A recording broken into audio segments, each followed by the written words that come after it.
If all is Brahman, then why do we have so many gods and different class of texts like Veda, Upanishad, Agama, Purana, and different branches of philosophy like Sankhya, Yoga, Nyaya, Vaisheshika, Mimamsa to describe the ultimate reality? Dr. Kashyap, the famous physicist whose computational method on discrete linear system was useful to determine the shortest path to moon, unveiled the logical, psychological, and a social argument behind the concept of many gods.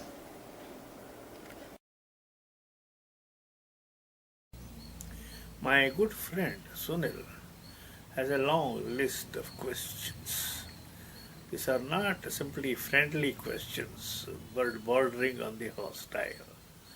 But still, I will answer all of them. Why do we have so many gods and conflicting concepts? First, I have to understand why I should put it conflicting. The appropriate word is different concepts. The physics is different, chemistry is different, they are not conflicting. Therefore, there are many gods and different concepts. Next, why do we have so many gods in Hinduism? Why Veda, Purana and other authentic texts illustrate same God in different ways? What is the necessity of these different concepts? He uses the word conflicting, but I am using the word different. Next question. What is the advantage of many gods over one God? Next question. You mentioned devas as forces. What kind of forces? Jyotish Shastra say about the forces of a different celestial object and their influences on man. Is it anything like that? Next question. The fourth question. What is the difference between the Puranic God, Tantric God and Vedic God? If you argue that reinventing God in different period so as to fit to the sentiments and aspirations of that age as a valid reason, then how is it relevant today? Why some of them are ferocious and some others are ugly? So these are the 5 questions in the beginning. Later I will handle today or another day. First thing you have to understand is ordinary human beings, I am including you are one and I am one. For us, no two things in this universe is same. Our faces are different. If you take 2 birds, they are different. 2 hills are different. 2 leaves are different.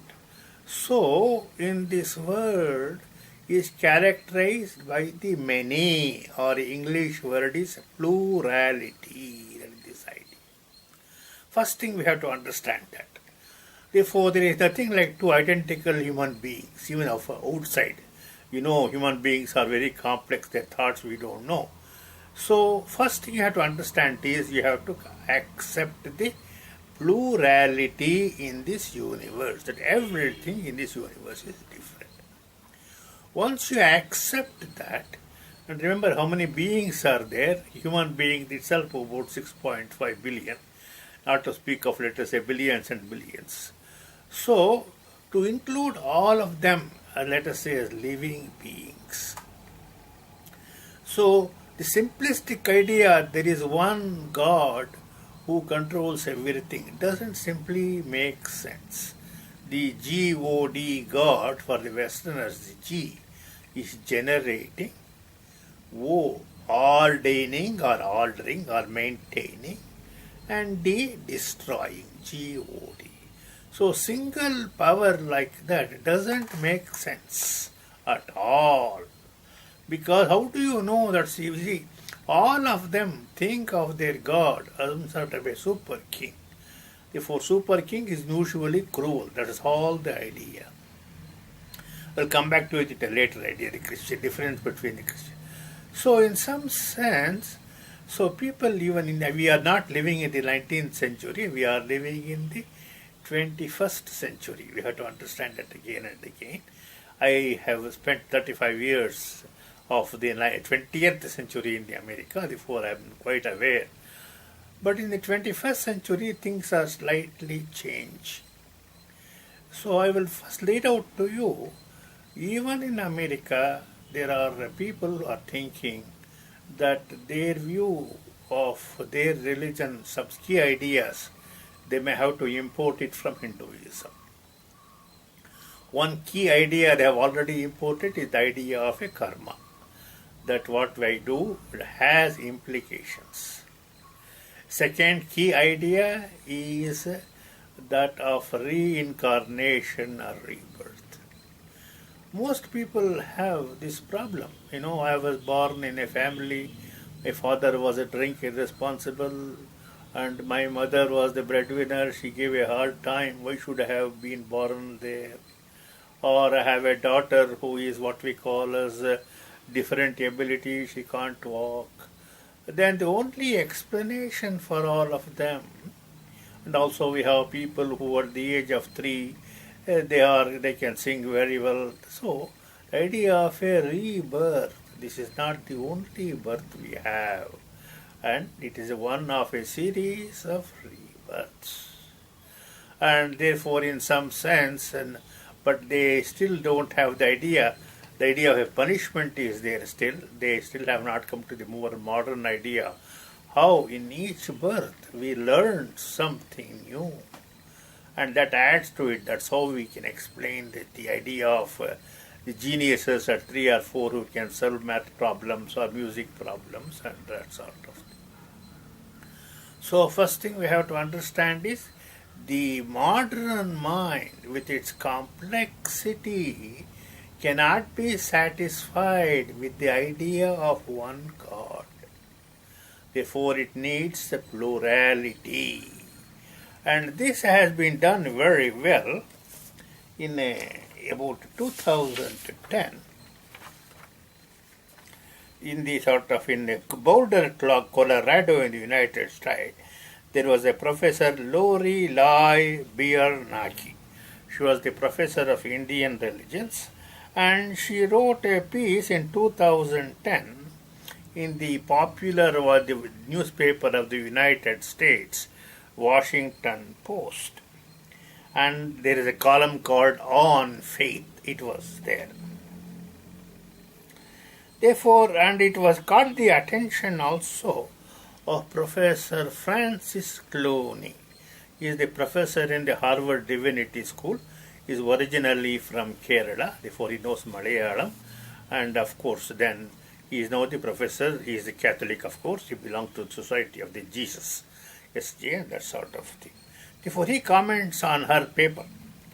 Professor Biernacki suggests that Hinduism today is becoming much more widely established in different parts of the world, and it is flourishing in many parts of the United States, both among the Americans of Indian ancestry, but among many converts to Hinduism.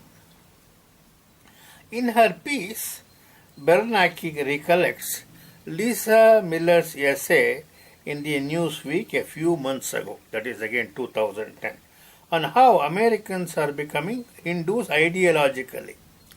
Lisa Miller tells us that an astounding number of Americans now believe in reincarnation. This conceptual, indeed cosmological importation from Hinduism is seeping indelibly into the American psyche. Then again she continues, even a percentage of self-identified Christians have little difficulty in incorporating this Hindu notion.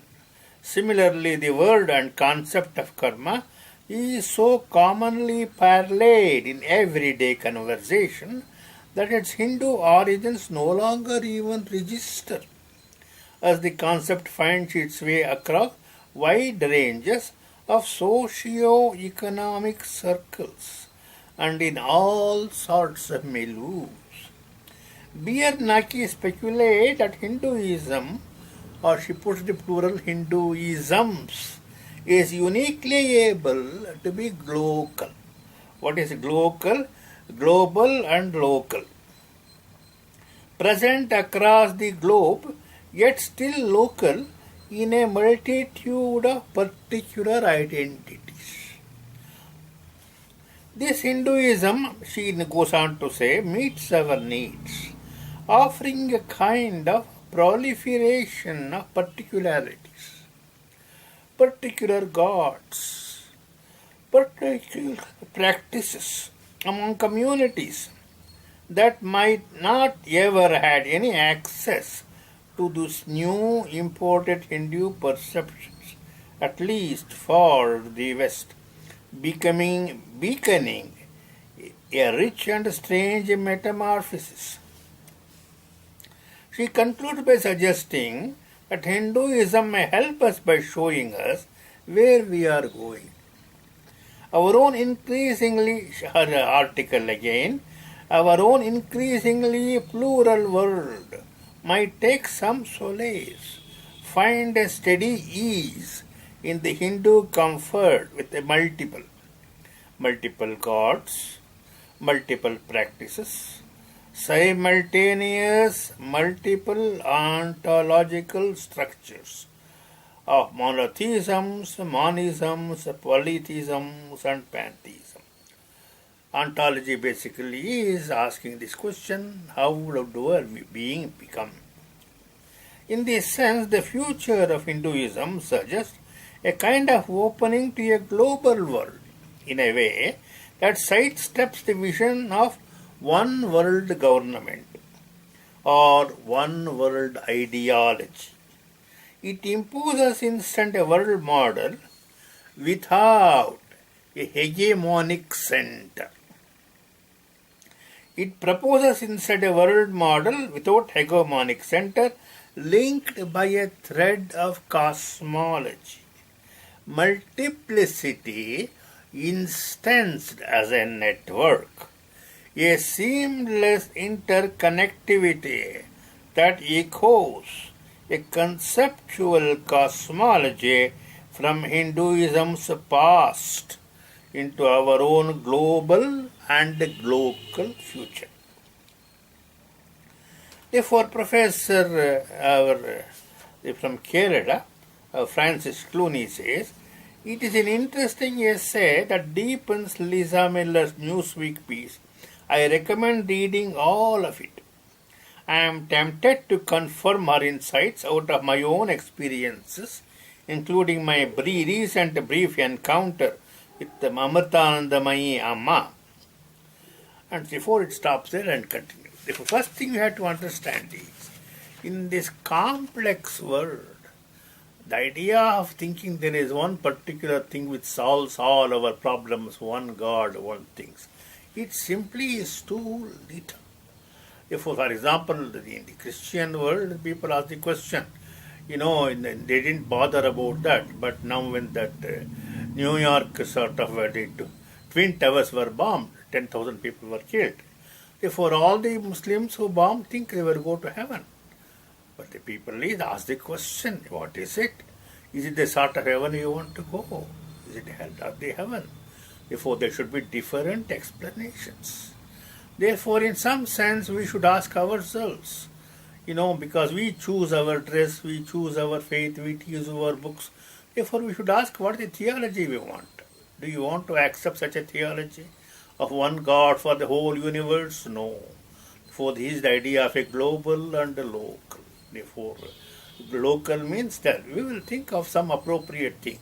Our local God who rewards virtues. That is this idea.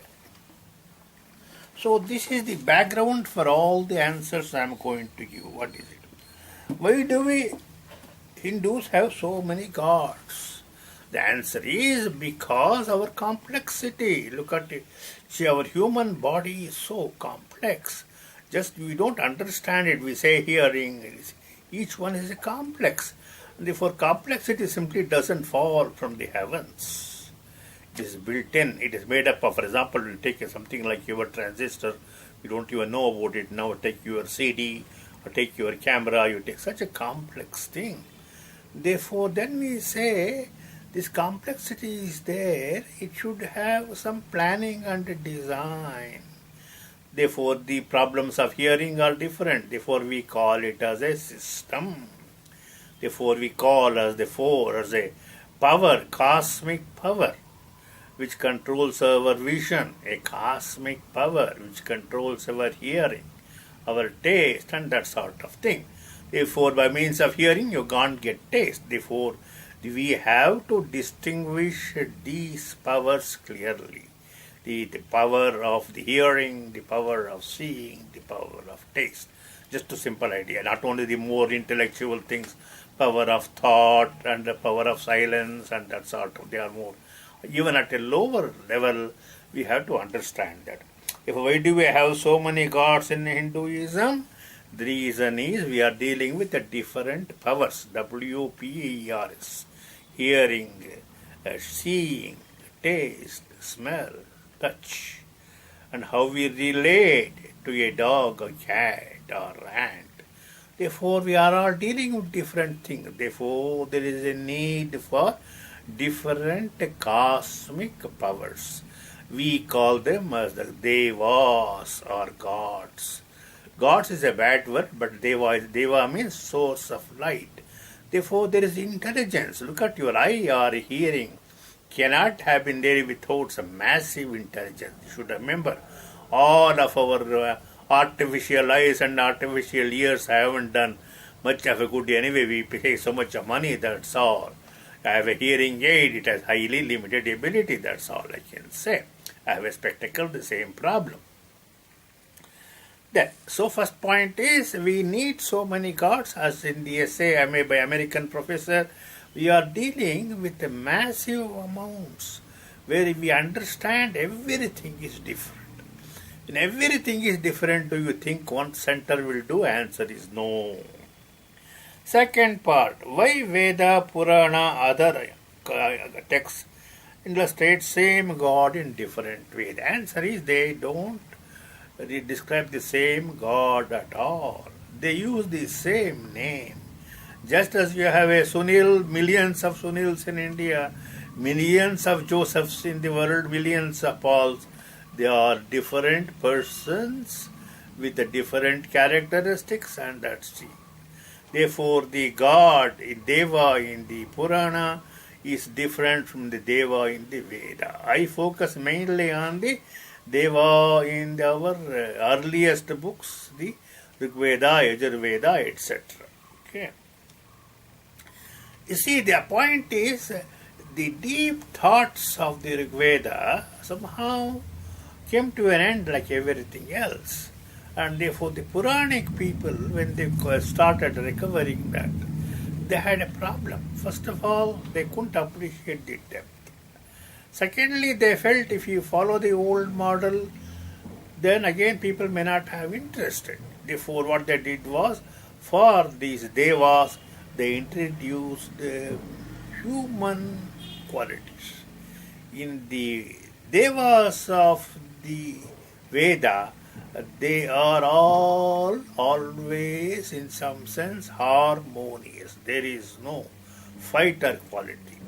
Therefore, when I pray to the god Deva Agni, Indra doesn't become angry. He is very happy.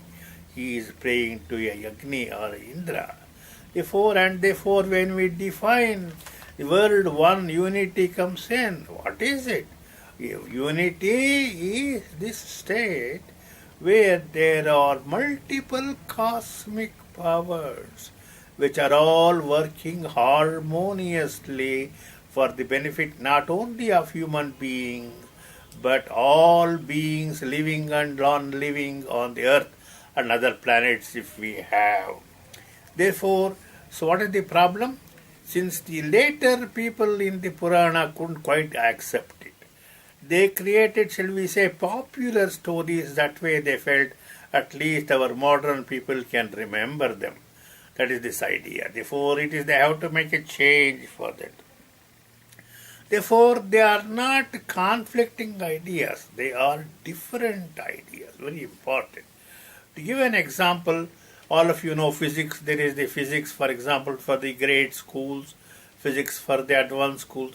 how much different are they? They are all different. Because for the people in the lower levels, they don't understand, they don't even know what is a law, therefore they will say Newton's laws, and therefore like E is equal to mc squared, we don't understand. Therefore, there are different methods of presentation of the deeper truths to different audiences. Audiences in the Veda period, remember, is 4000 BC or earlier. Purana maybe 1000 BC or 500 BC or even that sort of thing. Therefore, different times call for different modes of explanation. Should always understand that whenever we want to, shall we say, simplify an idea, we have to suffer loss of the, shall we say, complexity. That is this idea. Therefore, they have made things, Purana stories have made things. But to attract people, they introduce so many unnecessary things also. That is the first question. Second question I have already answered. What is the advantage of many gods over one God? The point of having a God is to help us. Therefore, when we say, oh God, solve my problems, why is it your problems are not solved? So in the Vedas people say, focus what is your problem. Therefore, if your problem is lack of willpower, I can't complete it, then you have to focus upon Agni. If you want to develop mental qualities, you have to focus upon Indra. If you want to develop artistic qualities and other things, Saraswati. Therefore, it focuses in some sense the particular needs. You see, just as one king cannot solve, just imagine one king for 6, even in India, a country like India, earlier prime ministers, they didn't know what is happening at all. Do we really think one person or 100 persons can take care of the interest of 120 million and billion people in some sense? No. Therefore, there is absolute need, as the American professor said, about the plurality of gods. And each person worships, chooses that plurality, as it were. That is the idea. Third question. You mentioned devas as forces. What kind of force? Jyotish Shastra say about the forces of different celestial objects, their influences in man. Is it anything like that? See, first of all, make a clear distinction between the power and the force. First of all, what is a force? Remember your elementary lessons in music, in your physics. Newton's laws say, if an object is stationary, you apply a force, it starts moving.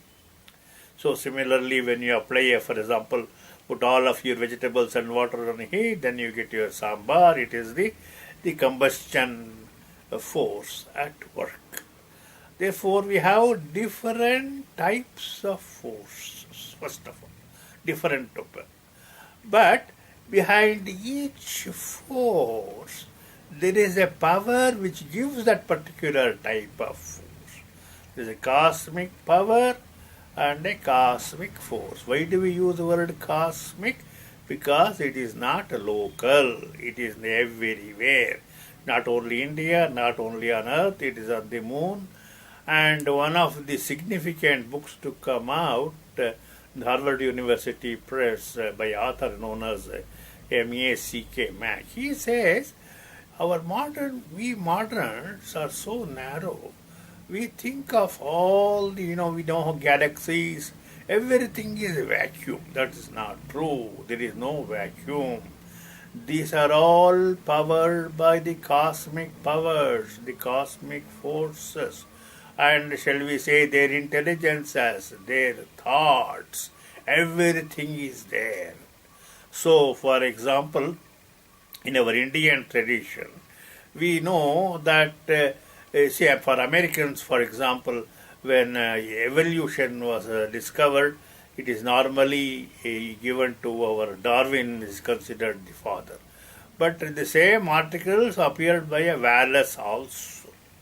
Therefore, for Indians, we don't worry at all because we think all these ideas are in idea world, in what we call in another world called Akasha.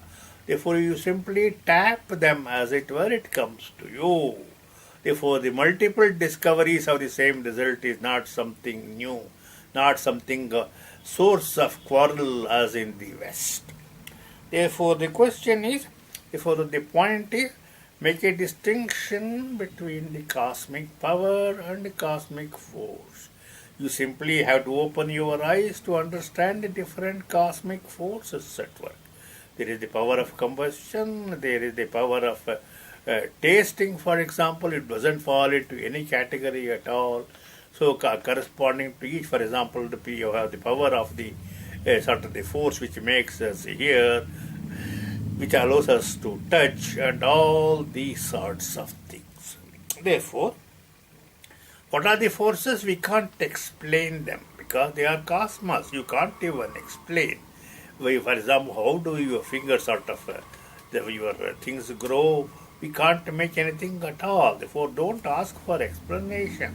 Therefore, only thing is you observe and ask the question, how I can become friendly with it. Therefore, if I feel something is wrong with my stomach, I have to worry about what food I have eaten, what exercises I have done. Therefore, becoming friendly, we make careful observations, and that nature or the cosmic power will help you. Somebody will come to you and tell you, that is your problem. Here is a solution. You try it. You try this herb and other things. Therefore, so Jyotish Shastra says about our things like Buddha, Guru, Shukra, that is also possible. They are not, again and again we have to understand that earth is not simply a physical thing. Nowadays even scientists are trying to feel self is a self-organizing entity. All things, so much complexity is there. It receives its energy mainly from the sun. That is true. Apart from that, all the millions of beings. And so in the same way, our other planets, Buddha, Guru, Brihaspati, also have the same property. So you don't have to say, planets don't control our life. The point is, our life depends upon so many things. First of all, on your own effort. Bhagavad Gita makes this point. Therefore, if you take any activity, maybe you want to pass an exam or you want to start a business, there are 5 steps are there. It states, for example, it speaks of the environment in which you study or work and the sort of instruments you use and the way how you carry out your own. Do you want to succeed or do you want to appearing for exam just to satisfy your parents? And only it gives 5 reasons, and only the 5th for it's called as Daivam, or that which is not seen, sort of thing. So it is not the physical planet mass which influences. There is a cosmic power behind it, for example. Therefore, for example, you are in Wednesday, there is the Buddha, we call it, Mercury, they call it. Then they say it is the Brihaspati, Guru, etc. Okay. Therefore, it is there. But the point is, our lives are not controlled by anybody. In some sense, it is controlled by us in some sense. Gods, give us all the help we want. But the gods say, for the person who sleeps, nothing can be done. Because he simply goes on in his own way. Help is there only for people who ask for help and it comes to them. That is the Vedic dictum. Then, next question is again part of it, but it is, I will tell you, 4th question. So, in this earlier part, you have to distinguish between the cosmic power and the cosmic force. Therefore, anything which changes is due to a force. That is this idea. Therefore, the raw food becomes the cooked food because that is the force. That is change of form, change of function, change of all of these are changes. That is the power. That is the force. Therefore, that which makes this force possible is the cosmic power.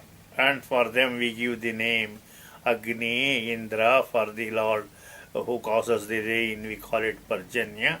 And there is also the gods called as Ribhus. They are what we may call as the perfect artisans. How did our complex things like our own body come into the picture? And there are millions of gods are there, we can't name them. So what do? We want to thank them. Therefore make a group, we call it as the Vishwedevaha, the collective of all the devas. Therefore we make pranams to them. And of course the highest among them is also Aditi, the goddess of the infinite mother. The next question: what is the difference between Puranic God, Tantric God, Vedic God? Then our Sunil gives, if you argue reinventing God in different periods so as to fit the sentiments and aspirations of that is a valid reason, how is it relevant today? Then he puts a very difficult and important question: why some of them are ferocious and some others ugly? First questions I have already done. The Tantrika God or Vedic God or Puranic God, they are not same. Agni comes in the Veda as the power of the divine will. When I want to start something and I focus my attention, it will become successful. The Puranic gods are simplifications of that. And the Tantra is a little bit more complicated because Tantra basically developed, it is in some sense a development of powers in some sense. I don't go into it. But the point is, Tantric gods, even today, we speak of the Desha Mahavidyas like Matangi, Tripura Sundari, Kamala, Lakshmi, and that sort of thing. And for all of them, we use the Veda mantras for invoking them. What is invoke means? To call them. Our idea is we always have a friendship with the gods or the Devis. We call them. They come to us and help us. We call them. For example, the first mantra of Samaveda says, Agni Ayahi, Agni come. For what purpose? Vitaye, for your advent, for your manifesting powers. Therefore, what should you do? You come and be seated here, because we can't remember all of your directions. You pick up and give us the directions as and when you have to give it. That is the Agni Ayahe Vitaye. Gridano Havyad Pihota Satsi Barhishi. Satsi, sit down, Barhishi on the seat. That is this idea. Therefore, it is not, argue reinventing God. We don't reinvent. Remember, your powers of invention are exceedingly limited. Your claims of the saints are exceedingly limited. That is this idea. For we don't reinvent. So what we do is, we take the Veda mantras, then some idea flashes in our mind, maybe we will simplify it. Therefore we can say approximations of the idea which we don't understand. That's what happened in the later Puranic times. That's the reason when India was not so, shall we say, creative as in the Vedic period and the post-Vedic period and that sort of thing. Therefore, what is relevant today? The powers of the Veda, Agni, Indra, Soma. Soma is the most important thing. Why?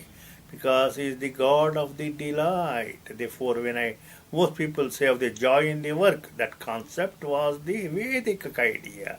Therefore, when we do a work with consciously, then joy drips from that. Then we are not aware of we are doing the work. Therefore, we want to offer this joy back to the God, saying, Sir, it is not ours, it is you. Therefore, all of these are very much relevant today. And therefore, Puranic arts are not relevant. At the same time, we believe in creativity. For we are born in a particular family, or mother worships certain goddesses, father worships. Therefore, we ask this question. We can identify those gods with our Vedic gods also. Who prevents you from doing it? Because everybody thinks harmony. That is this idea. Therefore, we say we don't go to the temple. It is a Puranic temple. We don't say that we go there.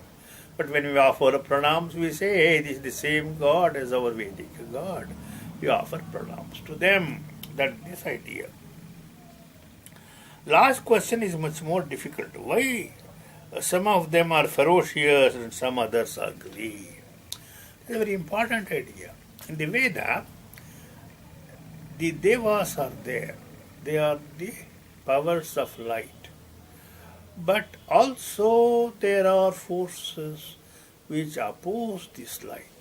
Vedas want to distribute knowledge and happiness.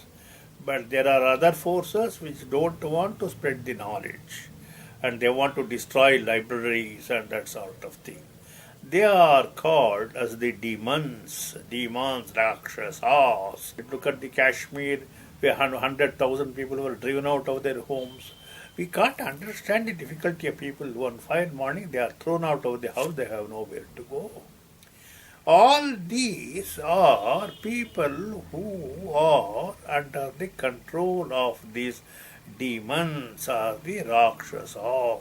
That is this idea. The first thing you have to understand, Veda recognizes them, it calls them the Vritra. They are the people who are opposed to knowledge, opposed to giving happiness and knowledge to the human beings.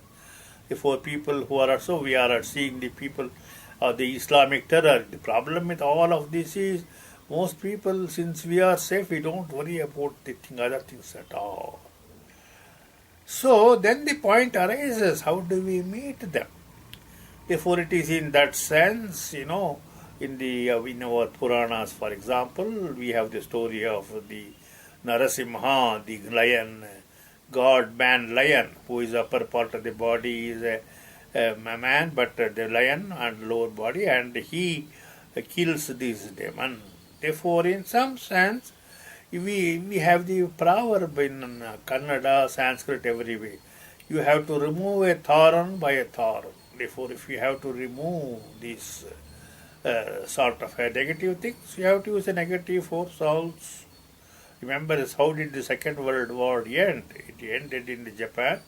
They used, Japanese were of course not the nice people, but they destroyed, that is, Americans destroyed two big cities, Hiroshima and Nagasaki. And therefore the point is, so when we speak of the god Narasimha as a lion, the point there is a smile in his face and he is doing a particular thing to prevent these negative forces from taking over. That is the idea. Therefore, there are negative forces and people now who are all spreading the terror and that sort of thing. Therefore, in some sense, they are under the influence of these, what we call demonic forces. So we have to understand them. They are not they may be paid by governments and other things. Okay. Therefore, this point is easily forgotten. Most of us who live in comfort, we don't understand when a whole 100,000 people are thrown out of their homes. You go someplace, we will give you a building, but who will use them any place? Therefore, you have to, I know many people who came from Pakistan, their stories are horrible. They didn't have anything, they didn't have a home, therefore they put up some tents. Remember what ants will do when rain will come? Somehow they survived, but they are strong, that's a different question.